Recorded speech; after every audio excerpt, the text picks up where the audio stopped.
ಒಂದು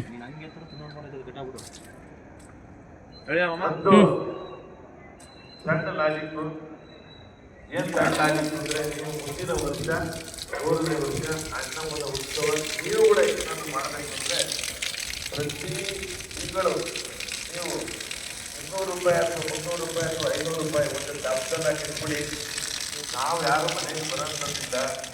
ನೀವೇ ವರ್ಷದಲ್ಲಿ ಕೊನೆಯ ದಿವಸ ನವೆಂಬರ್ ತಿಂಗಳಲ್ಲಿ ಯಾವತ್ತು ಯಾರು ಏನು ಗಲೀಜೆ ಇಲ್ಲ ಅಂತಿಲ್ವಲ್ಲ ಕೊಟ್ಟು ನೀವು ಒಟ್ಟಾರೆ ನೀವೇ ಎಲ್ಲ ಸೇರಿ ಮಾಡಿ ಇಷ್ಟಪಡ್ತೀವಿ. ಮುಂದಿನ ದಿನಗಳಲ್ಲಿ ಎಲ್ಲರೂ ಇಷ್ಟಪಟ್ಟಲ್ಲಿ ಈ ರೋಡ್ ಪೂರ್ತಿ ನಮ್ಮ ರೋಡ್ ಆಗುತ್ತೆ. ನಮ್ಮ ರೋಡ್ ಅಂದ್ರೆ ಯಾವುದು? ನುಗ್ಗೆ ಸೊಪ್ಪು, ಮಾವಿನ ಸೊಪ್ಪು, ಬೇಳೆ ಸೊಪ್ಪು ಇದ್ದಾರೆ. ಪಕ್ಕದ ರೋಡ್ 15 ರೋಡ್ ಆಗುತ್ತೆ. ಮೂಳೆ ಪಡೆ ಕಟ್ಟಿ ರೆಡಿಯಾಗಿ ಜೋರಾಗಿ ಮಾಡುವಂಥ ಕಾರ್ಯಕ್ರಮವನ್ನು ಮುಂದಿನ ದಿನಗಳಲ್ಲಿ ಮಾಡುವಂತೆ ಯಾರು ಎಲ್ಲರೂ ವಿಜೃಂಭಣೆಯಾಗಿ ಮಾಡಿ ಅಂತ ಹೇಳಿ ಆ ನಮ್ಮನ್ನ ಕೇಳ್ಕೊಳ್ತಾರೆ. ಏನಾಗಿದೆ ಅಂದರೆ ಎಲ್ಲರೂ ಎಲ್ಲರೂ ಅಷ್ಟೇ ಏನಾಯಿತು ಅಂತಂದರೆ